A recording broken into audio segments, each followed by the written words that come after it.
Hello everyone, welcome to GATE Academy. I am Amit Zarola, subject matter expert at GATE Academy. आज इस lecture में हम बात करने वाले हैं डबली रेनफोर्स्ड कंक्रीट बीम का। हम देखते हैं डबली रेनफोर्स्ड कंक्रीट बीम का मीनिंग क्या होता है, किस तरीके से उसको एनालाइज किया जाता है, किस तरीके से उसको डिजाइन किया जाता है। That things we will be discussing in this lecture. So यहाँ पर मैं बात करता हूँ सबसे पहले सिंगली रेनफोर्स्ड बीम का। सिंगली रेनफोर्स्ड बीम हम उस बीम को कहते हैं जिसमें हम स्टील रेनफोर्समेंट सिर्फ बॉटम में प्रोवाइड करते हैं ऑफ द बीम। लेकिन यदि बॉटम में प्रोवाइड करने के साथ साथ यदि मैं steel reinforcement top of the beam में भी प्रोवाइड कर रहा हूं, in that case the beam shall be called doubly reinforced beam. चलिए, इतनी बात समझ में आती है कि what is the meaning of singly reinforced, what is the meaning of doubly reinforced. अभी तक यदि मेरे पिछले लेक्चर्स देखेंगे तो हमने सिंगली रेनफोर्स्ड पे काफी कुछ डिस्कस कर चुके हैं। आज से हम बात करेंगे डबली रेनफोर्स्ड बीम के बारे में। डबली रेनफोर्स्ड बीम देखिए हम प्रोवाइड क्यों करते हैं, पहले तो इस पे डिस्कस करते हैं। Why to increase the cost by providing extra steel reinforcement in the top, right. But यहाँ पर हम कॉस्ट इंक्रीज नहीं कर रहे हैं जबकि कॉस्ट सेव कर रहे हैं। किस तरीके से कॉस्ट सेव कर रहे हैं? ऐसा होता है कि जब आपके स्ट्रक्चर में बहुत ज़्यादा हैवी लोड्स लग रहे हैं जिसके कारण बहुत ज़्यादा बेंडिंग मोमेंट डेवलप हो चुका है, बहुत ज़्यादा बेंडिंग मोमेंट डेवलप हो चुका है जो कि आपकी लिमिटिंग वैल्यू को एक्सीड कर चुका है। हमने सिंगली रेनफोर्स्ड बीम में बात किया था लिमिटिंग वैल्यू का, limiting value of bending moment, MU limit. Formula मैंने क्या बताया था? क्यू एफ सी के बी डी स्क्वायर। क्यू क्या हो सकता है? यदि मैं बात करूँ Fe415 की तो फॉर्मूला बनेगा एमयू लिमिट का 0.138 एफसी के बी डी स्क्वायर। तो ये फॉर्मूला होता है एमयू लिमिट का। मतलब आपका जो सेक्शन है यदि उसकी आप क्रॉस सेक्शनल डायमेंशन फिक्स कर दीजिए, बी फिक्स कर दीजिए, डी फिक्स कर दीजिए, ग्रेड ऑफ कंक्रीट फिक्स कर दीजिए, इन दैट केस उस सेक्शन की जो मैक्सिमम कैपेसिटी होगी मोमेंट लेने की, that will be your MU limit. तो आपने क्या किया, एक कोई भी स्ट्रक्चर बना रहे हैं उसके अंदर आपने डिसाइड कर दिया कि यार मैं 300 क्रॉस 400 मीन्स 300 विड्थ तो 400 mm डिप्थ क्या रखने वाला हूँ? बीम रखने वाला हूँ। तो मैंने क्रॉस सेक्शनल डायमेंशन डिसाइड कर दिए, क्रॉस सेक्शनल डायमेंशन डिसाइड कर दिए और ग्रेड ऑफ कंक्रीट भी सपोज M20 डिसाइड कर चुका हूँ। तो क्या मैं एमयू लिमिट निकाल सकता हूँ उस बीम के लिए, उस स्ट्रक्चर में? तो क्या निकलेगा? MU limit is equal to Fe415 grade steel रखने वाला हूँ, 0.138 FC के पता है, बी पता है 0.18 FC के, बी पता है, डी स्क्वायर इफेक्टिव डेप्थ जो है वो भी मैंने क्या कर रखा है? फिक्स कर रखा है। क्योंकि 50 mm सपोज मैं कवर प्रोवाइड कर रहा हूँ इफेक्टिव कवर, तो 350 mm टोटल ग्रॉस डेप्थ मैंने कितना रखा है? 400 mm। तो 350 क्या हो जाएगा? इफेक्टिव डेप्थ डी हो जाएगा। यहाँ से आप एमयू लिमिट निकाल सकते हैं, actual total maximum capacity of your section की। अब क्या हो रहा है कि आपने जो बीम है वो स्ट्रक्चर में प्रोवाइड किया और उसके ऊपर बहुत ज़्यादा हेवी लोड्स आ रहे हैं और वो हेवी लोड्स के कारण जो बेंडिंग मोमेंट डेवलप होने वाला है बीम में, suppose beam if I talk about it's a simply supported, let me take the example of simply supported beam. So WL²/8 से मैंने क्या किया? मैक्सिमम लोड कैलकुलेट किया एट द मिड स्पैन। तो मैक्सिमम लोड मैक्सिमम मोमेंट जब मैं mid span calculate करता हूँ WL²/8 से, तो मुझे पता लगता है कि जो मैक्सिमम मोमेंट निकाला है मैंने वो आपकी मोमेंट कैपेसिटी एमयू लिमिट को क्या कर चुका है? एक्सीड कर चुका है, उससे ज़्यादा हो चुका है। अब क्या हो सकता है? इसको हमने सॉल्व करना। अब तो बीम फेल हो जाएगी यदि आप उसमें कोई चेंजेस नहीं करते हैं तो बीम फेल ना हो तो इसलिए हमें क्या कर सकते हैं? एक ऑप्शन ये हो सकता है कि जो मैंने cross sectional dimension 300 cross 400 decide किया था, या तो उसको इंक्रीज कर दूं तो मोमेंट अल्टीमेट मोमेंट कैपेसिटी भी क्या हो जाएगी? इंक्रीज हो जाएगी। लेकिन मैं ऐसा नहीं करता हूं। मैं क्या करता हूं? I keep the dimension constant but I provide with this I provide additional steel reinforcement. ये जो एडिशनल स्टील रेनफोर्समेंट है वो ना केवल मैं टॉप में प्रोवाइड कर रहा हूं, बॉटम में भी मैं एडिशनल स्टील रेनफोर्समेंट प्रोवाइड कर रहा हूं। किस तरीके से प्रोवाइड करेंगे that we can discuss here. तो हमने क्या किया? टॉप में एज वेल एज बॉटम में additional extra steel reinforcement provide किए। ये जो बीम बना है आपका वो हो जाएगा आपका डबली रेनफोर्स्ड कंक्रीट बीम। तो इस तरीके से आप क्या कर सकते हैं? आपका डबली रेनफोर्स्ड कंक्रीट बीम का जो प्रिंसिपल है वो डिस्कस हम यहाँ पे कर सकते हैं। बात करते हैं एक्चुअली मैं बताना क्या चाह रहा हूँ, on the board we can discuss now. देखिए मेरे पास एक डबली रेनफोर्स्ड कंक्रीट बीम है। ये कुछ इस तरीके से एक डबली रेनफोर्स्ड कंक्रीट बीम मैंने यहाँ पे बनाया। इसके अंदर सपोज 1 2 3 4 5 स्टील रेनफोर्समेंट बार्स मैंने क्या किया है? डाल दिया है। इस बीम का जो क्रॉस सेक्शनल एरिया है वो मैंने कांस्टेंट रख दिया है, तो मैं मान रहा हूं कि ये विड्थ ऑफ बीम हो गया है बी, और ये इफेक्टिव डेप्थ है स्मॉल डी। कहां से मेजर करते हैं? टॉप ऑफ बीम से लेकर स्टील के रेनफोर्समेंट तक। चलिए अब यहां पर ये क्या हो चुका है, यहां पर मैंने टॉप में भी 3 स्टील रेनफोर्समेंट क्या किए हैं, इंसर्ट कर रखे हैं। 3 स्टील रेनफोर्समेंट टॉप में डाल रखे हैं। तो देखिए हम जानते हैं कि टॉप में क्या आता है, कंप्रेशन आता है, बॉटम में क्या आता है, टेंशन आता है। तो जो टॉप में आपने जो रेनफोर्समेंट डाला है उसको हम नाम देते हैं कंप्रेशन रेनफोर्समेंट, और जो बॉटम में आपने रेनफोर्समेंट डाला है उसका क्या नाम होता है, सिंगली रेनफोर्समेंट हम बात कर चुके हैं काफी बार, क्या नाम होता है, टेंसाइल रेनफोर्समेंट। सो कंप्रेशन रेनफोर्समेंट को मैं यहाँ डिनोट करूंगा ASC से, area of steel in compression zone, and यहाँ पे इसको मैं डिनोट करूंगा AST से, means area of steel reinforcement in tension zone. चलिए ASC हो चुका है, AST हो चुका है, 5 बार नीचे है, 3 बार ऊपर है। यहाँ पर मैं क्या कर रहा हूँ, ये आपका कौन सा सेक्शन होगा, ये आपका होगा डबली रेनफोर्स्ड सेक्शन। तो इसका नाम मैं क्या लिख दूं, डबली रेनफोर्स्ड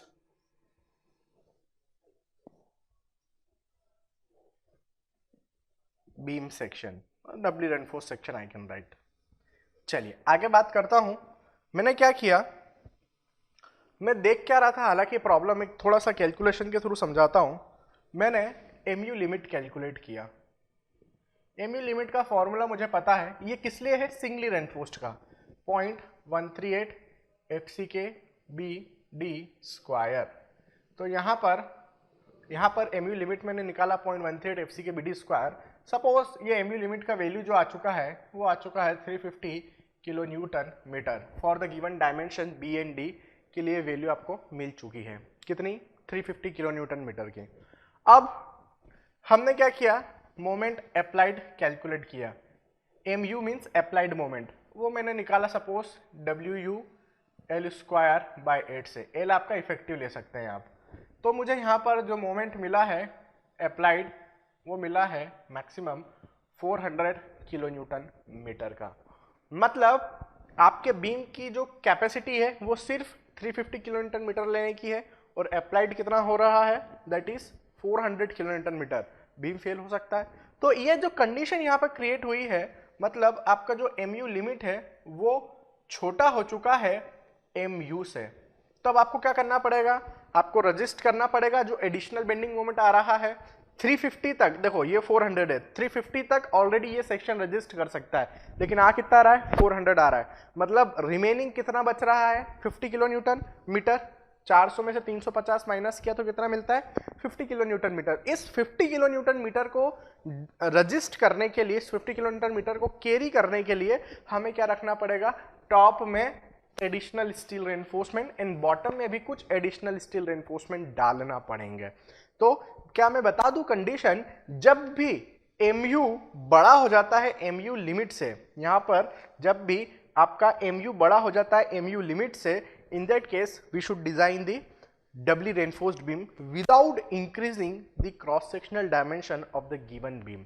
क्योंकि देखिए कोई भी स्ट्रक्चर में आप ज्यादा डेप्थ के बीम्स रखते हैं, so it doesn't give good appearance। so if you want good appearance, you want to restrict the depth and the cross sectional area of your beam, then you should go with doubly reinforced beam design। बात करते हैं यहाँ पर, मेरे पास था ये doubly reinforced beam design।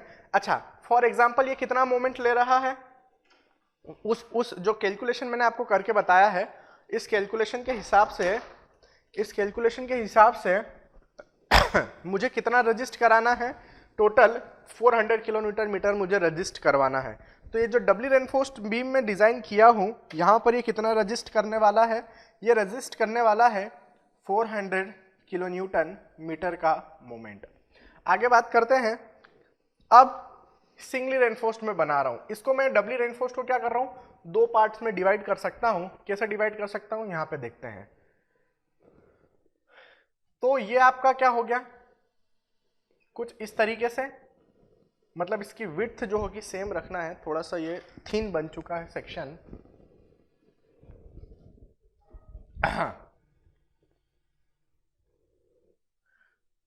तो हमने क्या किया, इसको दो पार्ट्स में डिवाइड किया। यहां पर 1, 2 और 3 रेनफोर्समेंट है, प्लस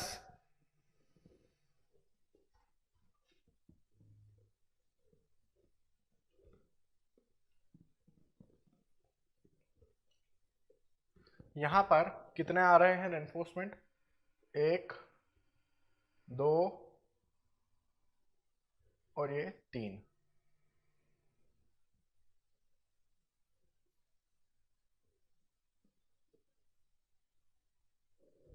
ठीक है, और यहां पर आपने डाल दिए 2। सपोज देखिए, मैं बताना क्या चाह रहा हूं इस पिक्चर में, मैं ये बताना चाह रहा हूं कि यहां पर आप समझने की कोशिश करिए। आपका था डबली रेनफोर्स्ड बीम, जिसको मैंने दो पार्ट्स में क्या कर रखा है, डिवाइड कर रखा है। आप देखिए, ये हो गया आपके 3 और 2, टोटल कितने हो गए, 5 रेनफोर्समेंट। यहां पर भी ये 3 टॉप में क्या हो गए, 5 रेनफोर्समेंट। बात सिर्फ इतना सा है कि यहां पर कंक्रीट है, कंक्रीट इज देयर, ठीक है, लेकिन ये जो है इसमें कंक्रीट नहीं है। नहीं तो 2 सेक्शन हो जाएंगे, double width and double depth हो जाएगी, तो नो कंक्रीट। ये आपको समझने की कोशिश करना है, ठीक है। तो अब यहाँ पर क्या देखते हैं, ये डबली रेनफोर्स्ड बीम मैंने एक बनाया है जिसमें 400 किलोन्यूटन मीटर मुझे मोमेंट क्या करना है, रजिस्ट करना है। अब ये जो मिल के बना है डबली रेनफोर्स्ड बीम, ये बना है एक balance section, singly reinforced balance section से, जो कि कितना मोमेंट कैरी कर पा रहा था, ये मोमेंट कैरी कर पा रहा था तकरीबन 350 किलो न्यूटन मीटर का। ये एक क्या मैं बोल रहा हूँ कि ये एक बैलेंस सिंगली रेनफोर्स्ड बीम है जो 350 किलो न्यूटन मीटर का मोमेंट क्या कर पा रहा था, रेजिस्ट कर पा रहा था। कहाँ से निकाला था मैंने ये 350, ये 350 मैंने निकाला था यहाँ से 0.13 एफसी के बीडी स्क्वायर से। तो ये 350 क्या हो गया आपका यहाँ पर कि ये जो सिंगली रेनफोर्स्ड बीम सेक्शन है जो कि बैलेंस सेक्शन है वो 350 ले पा रहा है। अब रजिस्ट तो मुझे कितना कराना है, टोटल 400 करवाना था, यहाँ पर ये 400 वैल्यू। तो मैं क्या करने वाला हूँ, इस 350 के अंदर 50 किलो न्यूटन मीटर के एडिशनल कैपेसिटी देने वाला हूँ। तो मैं कैसे देने वाला हूँ, एडिशनल स्टील रेनफोर्समेंट प्रोवाइड करके बॉटम में, एडिशनल स्टील रेनफोर्समेंट प्रोवाइड करके टॉप में। तो यहाँ पर देखिए, ये है आपका singly reinforced balanced section, singly reinforced balanced section. जब ये सिंगली रेनफोर्स्ड बैलेंस सेक्शन है तो यहां पर ये जो रेनफोर्समेंट है इसका मैं नाम दे रहा हूं, ये है आपका ST1 और ये जो है आपका, ये है आपका ST2। आप इन दोनों को ऐड करेंगे, आपको यहाँ पर टोटल AST मिल जाएगा। यहां पर मैं बात करता हूं, इसको हम नाम दे देते हैं ASC। तो ये आपका क्या हो जाएंगे, ये कितना मोमेंट कैरी करने वाले हैं, ये रिमेनिंग 50 किलो न्यूटन मीटर का क्या करने वाले हैं, मोमेंट कैरी करने वाले हैं। ये कोई फिक्स्ड वैल्यू नहीं है, ये सिर्फ मैंने आपको समझाने के लिए यहाँ पे क्या है लिखा है, रेंडम वैल्यूज मैंने क्या किया है, लिया है। तो मतलब मैं बताना क्या चाह रहा हूँ, बताना मैं ये चाह रहा हूँ कि ये जो सेक्शन है इसकी कैपेसिटी कितनी है मोमेंट बनाने की, वो मुझे यहाँ पर रजिस्ट करवाना है अप्लाइड बेंडिंग मोमेंट MU, ठीक है। ये रजिस्ट कितना कर पाता है, ये रजिस्ट कर पाता है MU लिमिट के बराबर। तो ये हो गया आपका MU लिमिट को रेजिस्ट कर पाएगा ये वाला सेक्शन, और रिमेनिंग किसको करवाना पड़ेगा हमें इसके लिए। तो यहां पर रिमेनिंग मतलब क्या हो जाएगा, MU माइनस MU लिमिट, इतना आपको क्या कराना है यहाँ पर रेजिस्ट कराना है इस वाले सेक्शन के लिए। तो बात करते हैं बैलेंस सेक्शन की, सिंगली रेनफोर्स्ड बैलेंस सेक्शन में MU लिमिट की वैल्यू कितनी होती है। MU लिमिट का फॉर्मूला जो है वो मुझे पता है, that we have QFCK BD square. Q क्या होता है, Q depends upon the grade of steel. यदि आपके पास 250 है, हमने इसके बारे में डिस्कस किया है, हमने डिराइव करके बताया है ये वैल्यू आपको।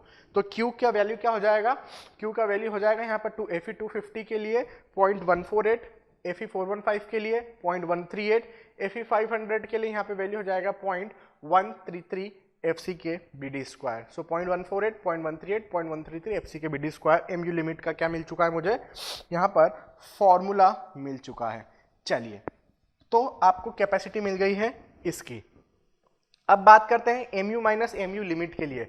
अब ये जो एडिशनल बेंडिंग मोमेंट आ रहा है उसके लिए हम क्या करने वाले हैं, चलो मैंने क्या किया, बॉटम में AST2 प्रोवाइड कर दिया है, ठीक है। तो आप देखेंगे इस पर्टिकुलर केस के अंदर यहां पर क्या हो रहा था, टोटल कंप्रेसिव फोर्स क्या होते हैं, टोटल टेंसाइल फोर्स के बराबर होते हैं, बैलेंस कंडीशन है, सिंगली रेनफोर्स्ड बैलेंस सेक्शन है, ठीक है। लेकिन क्या हो रहा है, इस एडिशनल बेंडिंग मोमेंट को रेजिस्ट करने के लिए मैंने क्या किया, बॉटम में कुछ एडिशनल स्टील रेनफोर्समेंट डाला AST2। तो यहां पर आप देखेंगे कि मेरे पास सिर्फ क्या है, T है, कंप्रेशन फोर्स नहीं है, मुझे तो T इक्वल टू सी चाहिए। तो to satisfy the condition of T equal to C हमने क्या डाला है यहाँ पर, एडिशनल स्टील रेनफोर्समेंट टॉप में डाला, जिसे हम क्या कहते हैं, कंप्रेशन रेनफोर्समेंट कहते हैं। तो अब यहाँ पर भी मेरे पास कंडीशन क्या आ चुकी है, T इक्वल टू सी आ चुकी है। चाहता मुझे क्या करना है, मुझे तो सिर्फ इतना बेंडिंग मोमेंट रजिस्ट कराना है एमयू माइनस एमयू लिमिट का। तो आप क्या कर सकते हैं, एमयू माइनस एमयू लिमिट के लिए ये जो मोमेंट आ रहा है, आपको एरिया ऑफ रेनफोर्समेंट का फॉर्मूला मैं पढ़ा चुका हूँ, तो उस एरिया ऑफ रेनफोर्समेंट के लिए आप यहाँ पर रेनफोर्समेंट डाल दीजिए 2 एक्स्ट्रा बार, बात खत्म। नहीं, हमें क्या करना है, यहाँ पर तो कंप्रेशन इक्वल टू टेंशन था, लेकिन इस फिगर में कंप्रेशन इक्वल टू टेंशन नहीं है, तो उसको भी सेटिस्फाई कराना है कंप्रेशन इक्वल टू टेंशन। तो हमने क्या किया, इस एडिशनल टेंसाइल फोर्स के लिए के इक्वल ही हमने क्या किया, एडिशनल कंप्रेसिव फोर्स भी डेवलप किया। वो कैसे डेवलप किया, कंप्रेशन रेनफोर्समेंट टॉप में प्रोवाइड करके। तो आप ये दो सेक्शन को ऐड करिए, यहाँ पर कंक्रीट नहीं है, यहाँ पर कंक्रीट है, दोनों को ऐड किया, आपको डबली रेनफोर्स्ड बीम मिल चुका है। तो this was the principle of doubly reinforced concrete beam, ठीक है। अब हम क्या करने वाले हैं, इसको एनालाइज करने वाले हैं कि किस तरीके से डबली रेनफोर्स्ड कंक्रीट बीम एनालाइज किया जाता है। देखते हैं यहाँ पर डबली रेनफोर्स्ड कंक्रीट बीम के अंदर यदि मैं बात कर रहा हूं, वापस से मैं सेक्शन बनाता हूं एक डबली रेनफोर्स्ड कंक्रीट बीम के लिए। तो यहां पर आपको क्या करना है, टोटल कंप्रेसिव फोर्स निकालना है। हम जब भी किसी बीम को एनालाइज करते हैं, जैसे कि हमने सिंगली रेनफोर्स्ड बीम को भी एनालाइज किया था, तो हमने क्या किया था, टोटल कंप्रेसिव फोर्स निकाले थे, टोटल टेंसाइल फोर्स निकाले थे, ठीक है। और दोनों का क्या किया था, इक्वल रख के हमने डेप्थ ऑफ न्यूट्रल एक्सिस निकाली थी। यहां पर भी मैं सेम चीज करने वाला हूं, तो देखते हैं कैसे होता है। आपको यहां पर इसका फॉर्मूला पता है, ये purely singly reinforced beam section है। तो इसके लिए, इस वाले फिगर के लिए हमारे पास टोटल कंप्रेसिव फोर्स क्या है, इसको मैं क्या मान रहा हूं, यह है मेरे पास फिगर नंबर 1। सो इसके लिए जितने कंप्रेसिव फोर्स होंगे उसको मैं C1 कहूंगा, इसके लिए जितने टेंसाइल फोर्स होंगे उसको T1 कहूंगा। C1 हो गया, T1 हो गया, यहाँ पर ये T1 ये C1। ये मेरे पास है फिगर नंबर 2। फिगर नंबर 2 से मेरे पास टोटल कंप्रेसिव फोर्स C2 मिलेगा, टोटल टेंसाइल फोर्स T2 मिलने वाला है। तो यहाँ पर मैं ये वैल्यूज निकालने वाला हूँ कि C1 की वैल्यू कितनी होती है, C2 की वैल्यू कितनी होती है। तो आप यहाँ पर देखेंगे पहले वाले फिगर के लिए तो मुझे पता है C1 क्या हो जाएगा, C1 इक्वल टू होता है 0.36 FCK 0.36 FCK B into XU। ये क्या होता है, कंप्रेसिव फोर्स होता है सिंगली रेनफोर्स्ड बीम में, क्योंकि आपका ये क्या है, ये आपका सिंगली रेनफोर्स्ड बीम सेक्शन है ये वाला।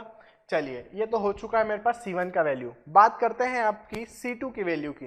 ये है C2 का वैल्यू कि C2 में क्या वैल्यू हमें मिलता है। C2 की मैं यदि बात करूं तो C2 कंप्रेसिव फोर्स है। क्या होता है फॉर्मूला इसके अंदर, हमारे पास जब भी कंप्रेसिव फोर्स निकालना होता है, कंप्रेसिव स्ट्रेस इनटू एरिया। तो मैं मान रहा हूं कि यहां पर जो स्टील रेनफोर्समेंट है उसके लेवल पर जो स्ट्रेस अवेलेबल है स्टील में, कंप्रेसिव स्ट्रेस, उसका वैल्यू जो है वो F ऑफ SC है। ये F of SC into area of SC हो गया, stress into area of, it will be the force. ये जो F है वो कंप्रेसिव फोर्स है स्टील रेनफोर्समेंट के अंदर, और AC जो है वो एरिया ऑफ क्या है, कंप्रेशन रेनफोर्समेंट है।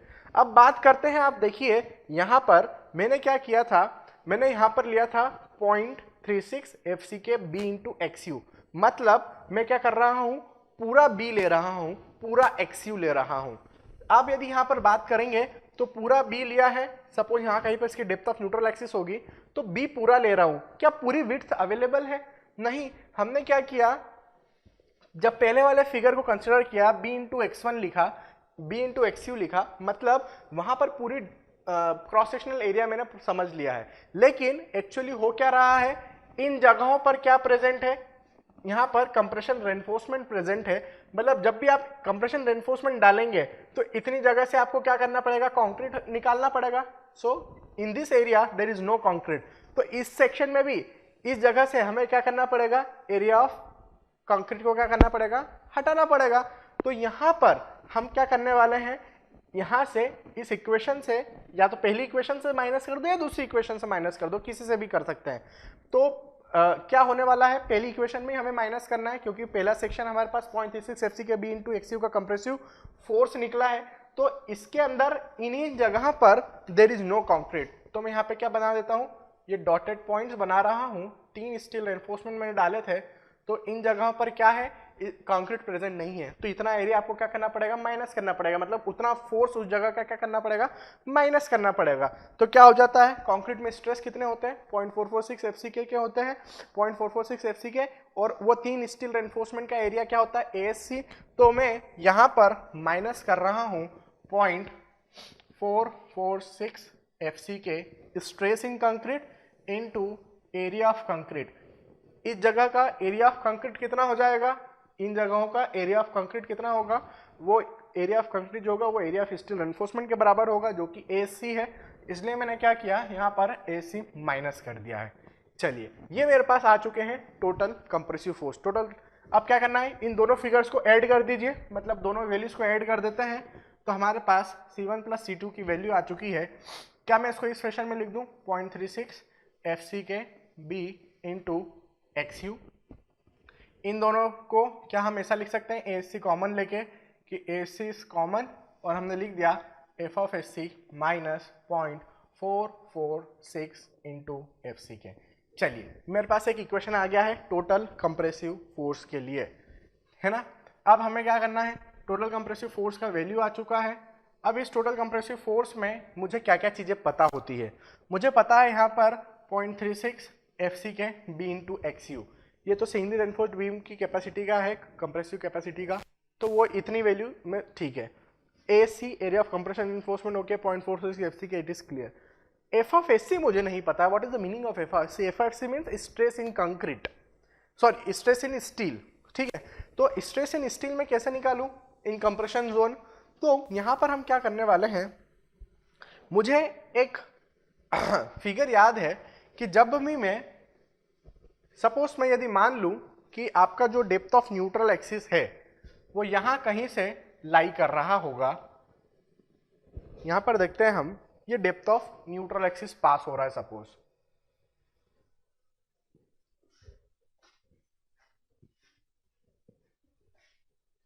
है ना, ये डेप्थ ऑफ न्यूट्रल एक्सिस है। तो स्ट्रेन वेरिएशन क्या होता है, लीनियर होता है।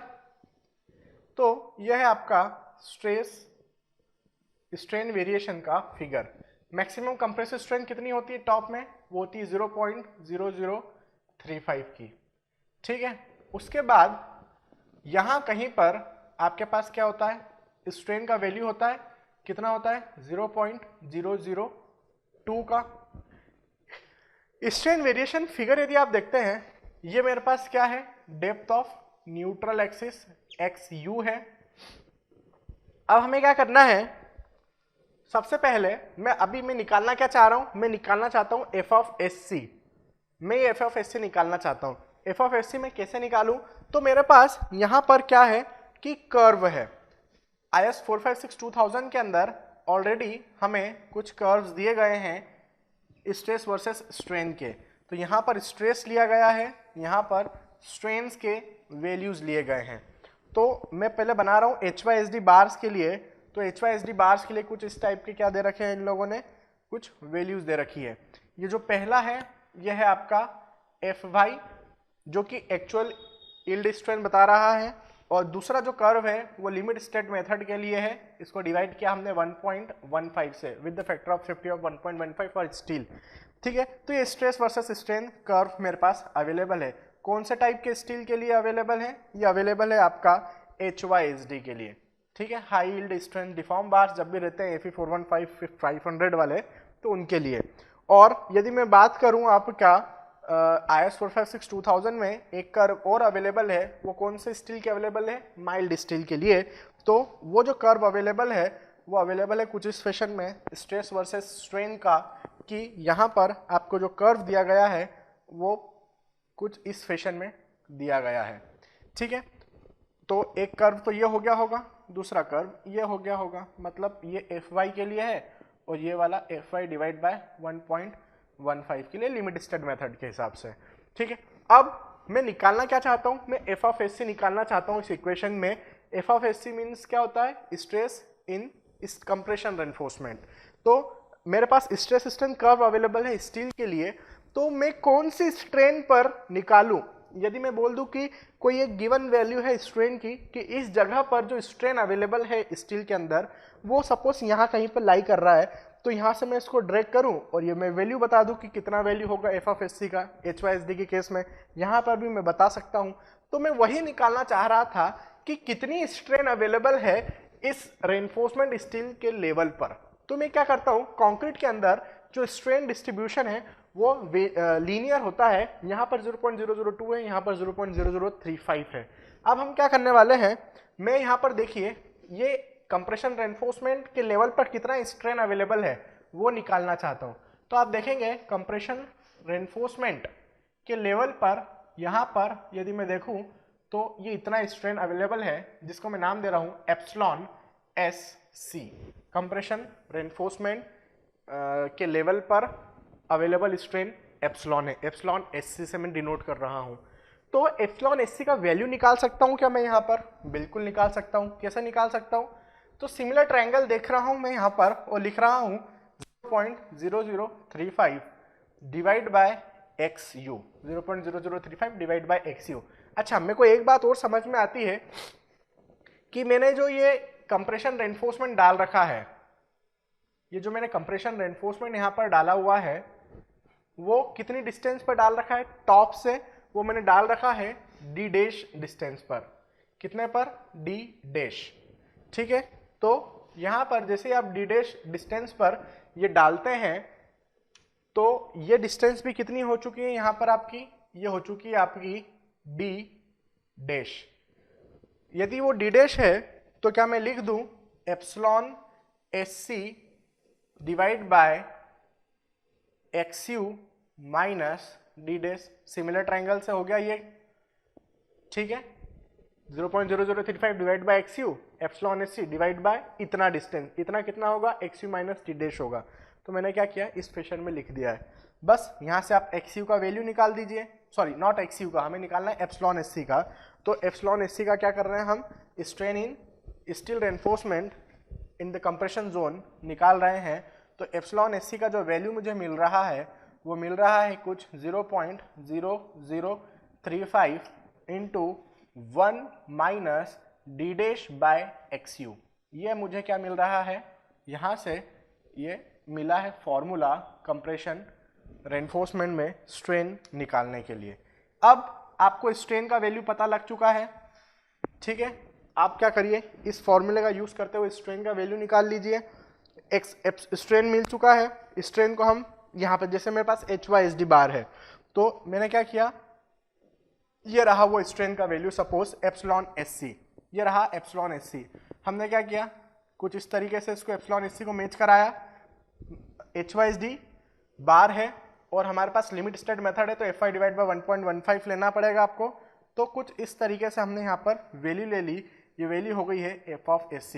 तो आप फिगर से यहाँ पे क्या निकाल सकते हैं, वैल्यू निकाल सकते हैं। SP16 के अंदर डिफरेंट वैल्यूज ऑफ स्ट्रेन के लिए डिफरेंट वैल्यू ऑफ स्ट्रेस दिया गया है, आप डायरेक्टली वो वैल्यू पिक कर सकते हैं और यदि फिगर दिया जाता है तो ये फिगर से ले सकते हैं। बात करते हैं माइल्ड स्टील की। माइल्ड स्टील में भी मैंने क्या किया, इस इक्वेशन का यूज करते हुए स्ट्रेन निकाल दिया। स्ट्रेन सपोज यहाँ कहीं पर लाई कर रहा है तो ये हो गया आपका एप्सिलॉन SC। इसको मैंने मैच कराया तो मैंने क्या देखा कि इसकी जो वैल्यू आ रही है वो ये रही एफ ऑफ SC, और ये एफ ऑफ SC किसके बराबर है? FY डिवाइड बाय 1.15, मतलब किसके बराबर हो गया? ये 0.87 FY के बराबर हो गया। इसका मतलब क्या हुआ कि यहाँ पर भी यदि स्ट्रेन होगी तो भी सेम वैल्यू 0.87 FY होगा, यहाँ होगी तो भी।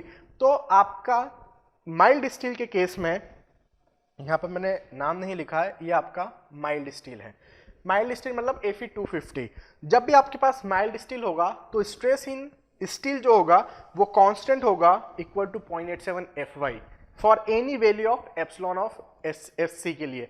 लेकिन जब भी आपके पास यहाँ पर HYSD बार्स होंगे तो आपको एप्सिलॉन Sc की डिफरेंट वैल्यूज के लिए different values of F of Sc मिलने वाला है। ठीक है, तो जब भी माइल्ड स्टील होगा इस F ऑफ Sc की जगह आप क्या रख देंगे, डायरेक्टली 0.87 Fy रख देंगे। चलिए, इतना बात मुझे यहाँ पर क्या हो चुका है, क्लियर हो चुका है। मैंने निकाल दिए टोटल कंप्रेसिव फोर्स।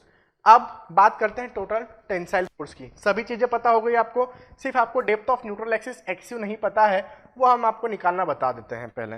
उसके पहले मुझे निकालना होगा टोटल टेंसाइल फोर्स। तो टोटल टेंसाइल फोर्स क्या होता है, total tensile force T equal to, देखिए यहाँ पर मैंने कंप्रेशन के लिए क्या था, C1 निकाला था पहले फिगर से, C2 निकाला था दूसरे फिगर से, दोनों को ऐड किया, टोटल कंप्रेसिव फोर्स मिल चुका है। अब यहाँ पर मैं क्या करता हूँ, पहले फिगर से टेंसाइल फोर्स T1 निकालूं, दूसरे फिगर से टेंसाइल फोर्स T2 निकालूं, दोनों को ऐड करूं, क्या मिल जाएगा मुझे, total tensile capacity of the section मिल जाएगा।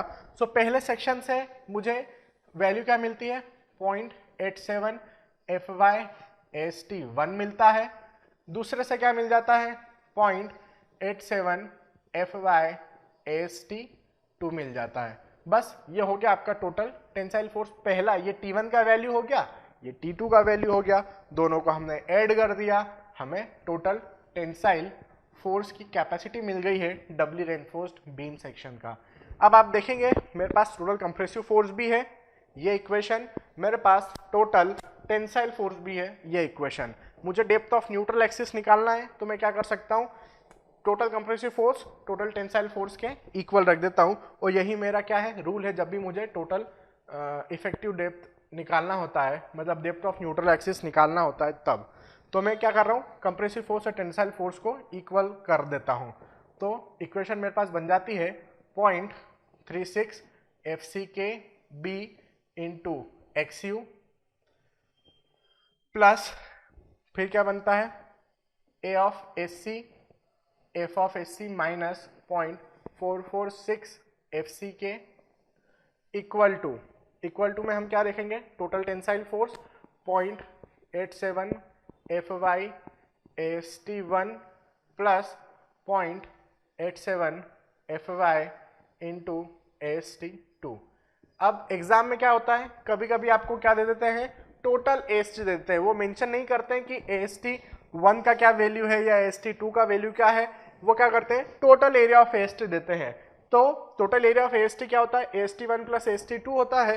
तो यहाँ पर ये इक्वेशन को इस जगह पर 0.87 FyAST1 प्लस 0.87 FyAST2, तो इसकी जगह पर मैं डायरेक्टली क्या लिख सकता हूँ, यहाँ पर इसकी जगह पर मैं डायरेक्टली लिख सकता हूँ, यहाँ पर total compressive force equal to total tensile force 0.87 FyAST1 plus AST2 means AST। तो ये मेरे पास किसकी इक्वेशन बन चुकी है, ये मेरे पास इक्वेशन बन चुकी है यहाँ पर total compressive force equal to total tensile force की, और जो कि यहाँ पर आपको क्या दे देगा, डेप्थ ऑफ न्यूट्रल एक्सिस दे देगा। देखो 0.36 पता है, ग्रिड ऑफ कंक्रीट पता है, बी मुझे विड्थ जो मैं ऑलरेडी डिजाइन कर चुका हूँ, मतलब डिसाइड कर चुका हूँ कि बी इतना ही रखना है, डेप्थ इतना ही रखना है, रेस्ट्रिक्टेड है ये डायमेंशंस, इसमें कोई चेंज नहीं करना है। XU पता नहीं है, एरिया ऑफ ASC मुझे पता है, F ऑफ SC में निकालना बता चुका हूँ आपको, 0.446 भी मुझे पता है ना, सब कुछ हमें पता है, 0.87 FyAST भी हमें पता है। हम क्या निकाल सकते हैं यहाँ से, depth of neutral axis XU का वैल्यू निकाल सकते हैं। आपको पता क्या क्या होना चाहिए, AST पता होना चाहिए और ASC पता होना चाहिए। अब ये तो मैंने डेप्थ ऑफ न्यूट्रल एक्सिस आपको निकालना सिखा दिया है। आगे क्या करते हैं इसके अंदर, हम आगे ही मैं ये देखता हूँ कि इस मोमेंट की कैपेसिटी कैसे निकाला जाए, मोमेंट कैपेसिटी। तो आप देखेंगे यहाँ पर मोमेंट कैपेसिटी निकालने के लिए हम क्या करते हैं, फोर्स इंटू लीवर आर्म कर देते हैं। तो फोर्स इंटू लीवर आर्म कैसे करें, यहाँ का कंप्रेसिव फोर्स, यहाँ का लीवर आर्म। यहाँ का कंप्रेसिव फोर्स क्या होता है, 0.36 FCKB इंटू XU। यहाँ का लीवर आर्म कितना होता है, D माइनस 0.42 XU। मैं पढ़ा चुका हूँ सिंगली रेनफोर्स्ड बीम के अंदर। सो यहाँ से मुझे पता लग चुका है 0.36 FCKB इंटू XU होता है। यहाँ से मुझे पता लग चुका है कि lever arm D minus 0.42 XU होता है। यहाँ की बात करते हैं। यहाँ पर इस फिगर में आप देखेंगे तो आप पाएंगे कि आपको निकालना है लीवर आर्म। यहाँ पर कंप्रेसिव फोर्स C2 है, टेंसाइल फोर्स T2 है, वो मैं आपको बता चुका हूँ। मुझे यहाँ पर निकालना क्या है, लीवर आर्म। तो इस फिगर में आप देखिए किस जगह पर टोटल कंप्रेसिव फोर्स लग रहे हैं। इस जगह पर जो टोटल कंप्रेसिव फोर्स लग रहे हैं वो यहाँ इस लेवल पर लग रहे हैं। इस लेवल पर कंप्रेशन रेनफोर्समेंट के लेवल पर क्या लग रहे होंगे, टोटल कंप्रेसिव फोर्स C2 लग रहा होगा, और स्टील रेनफोर्समेंट के लेवल पर क्या लग रहा होगा, T2 लग रहा होगा। तो यहाँ C2 लग रहा होगा कंप्रेशन रेनफोर्समेंट के CG पर, यहाँ पर T2 लग रहा होगा टेंसाइल रेनफोर्समेंट के CG पर। तो इन दोनों के बीच का जो डिस्टेंस होगा वही मेरे लिए क्या होगा, लीवर आर्म होगा। तो यहाँ पर बताइए लीवर आर्म की वैल्यू कितनी आ रही है। यहाँ पर लीवर आर्म की वैल्यू जो है आप देखेंगे टॉप से लेकर यहाँ तक की जो डेप्थ होती है उसे हम इफेक्टिव डेप्थ कहते हैं। इफेक्टिव डेप्थ में से ये डी डैश वाला जो पोर्शन है वो यदि मैं माइनस कर दूं इफेक्टिव कवर, तो मुझे मिल जाएगा यहाँ पर lever arm value minus D dash. तो चलिए मुझे सेकंड फिगर के लिए भी क्या मिल चुका है, लीवर आर्म मिल चुका है। फर्स्ट फिगर के लिए क्या होता है, D-0.42XU। यहाँ की कैपेसिटी मीन्स यहाँ का फोर्स इंटू लीवर आर्म, यहाँ की कैपेसिटी मीन्स यहाँ का फोर्स इंटू लीवर आर्म। मुझे टोटल को ऐड कर दूंगा तो क्या मिल जाएगा, टोटल मोमेंट कैपेसिटी मिल जाएगा। तो यहाँ पर देखता हूँ क्या फॉर्मूला बनना चाहिए। तो टोटल मोमेंट कैपेसिटी का फॉर्मूला मैं यहाँ पर लिख रहा हूँ मोमेंट ऑफ रेजिस्टेंस। मैं बात कर रहा हूँ कंप्रेशन जोन की, आप चाहे तो टेंशन जोन में भी लिख सकते हैं, ठीक है। तो क्या बनता है मेरे पास फॉर्मूला, पहले फिगर से सिंगली रेनफोर्स बीम से 0.36 FCK B इंटू XU। इसका लीवर आर्म क्या होता है, इसका लीवर आर्म होता है D-0.42XU। चलिए ये पहला जो फिगर था मेरा उसकी मोमेंट कैपेसिटी हो चुकी है, प्लस उसके अंदर मैं क्या कर दूं, दूसरा जो फिगर है मेरे पास है ना उसके लिए मोमेंट कैपेसिटी लिख दूं। कितनी हो जाएगी मोमेंट कैपेसिटी, दूसरे फिगर की जो मोमेंट कैपेसिटी हो जाएगी that will be equal to क्या बनने वाली है, दूसरे फिगर में कितने कंप्रेसिव फोर्स लग रहे हैं। तो दूसरे फिगर में जो कंप्रेसिव फोर्स मेरे पास लगे हैं, ये तो पहले फिगर का कंप्रेसिव फोर्स हो गए, ये दूसरे फिगर के कंप्रेसिव फोर्स हो गए, ये दूसरे फिगर के कंप्रेसिव फोर्स इनटू यहाँ का लीवर आर्म। तो देखते हैं क्या बनता है, यहाँ का लीवर आर्म क्या हो जाएगा, ये हो चुका है AC into F of AC minus 0.446 FCK, ठीक है। अब इंटू यहाँ पर मैं क्या मल्टीप्लाई कर दूं, यहाँ का लीवर आर्म क्या है, यहाँ का लीवर आर्म है D minus of D dash. अभी हमने निकालना देखा किस तरीके से हम लीवर आर्म निकालते हैं। तो ये मेरे पास क्या हो चुका है, ये मेरे पास निकल चुका है मोमेंट कैपेसिटी। चलिए मोमेंट कैपेसिटी कैसे निकाली मैंने, ये मैंने निकाली है कंप्रेशन जोन के अंदर। अब आप क्या कर सकते हैं, आप चाहे तो टेंशन जोन में भी मोमेंट कैपेसिटी निकाल सकते हैं। कैसे निकालेंगे, 0.87 FY, देखिए मैंने लिखा है टेंसाइल फोर्स का फॉर्मूला यहाँ पर। सो इस टेंशन जोन में यदि मोमेंट कैपेसिटी निकालना है तो क्या बन जाएगा, 0.87 FY AST1, यहाँ का lever arm D-0.42XU plus 0.87 FY AST2, यहाँ का lever arm D minus D dash, ठीक है।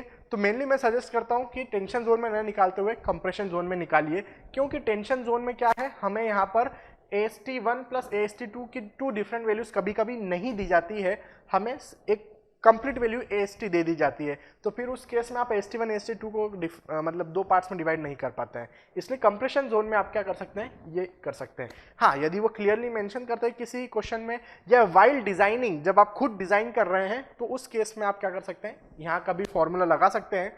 तो टेंशन जोन में फिर क्या इक्वेशन बन जाएगा, इक्वेशन बन जाएगा 0.87 FY AST1 into D minus 0.42 XU का, प्लस सेकंड फिगर से मेरे पास बनना चाहिए 0.87 FY AST2, यहाँ का बनना चाहिए D माइनस D डैश।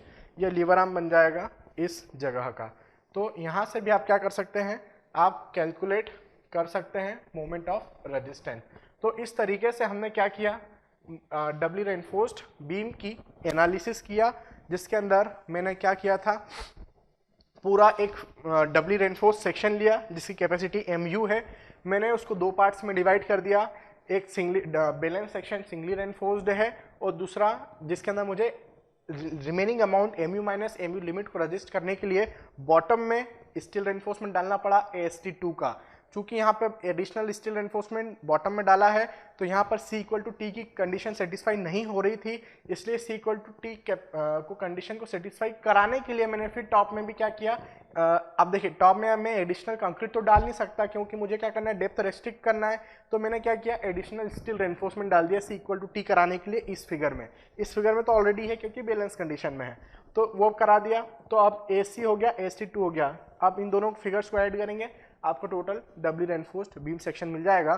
पहले फिगर की आप मोमेंट कैपेसिटी निकालिए, दूसरे फिगर की मोमेंट कैपेसिटी निकालिए, दोनों को ऐड करिए। इस तरीके से आपको डबली रेनफोर्स्ड बीम की टोटल मोमेंट कैपेसिटी पता लग जाएगी। तो in this fashion we have analysed our doubly reinforced beam section.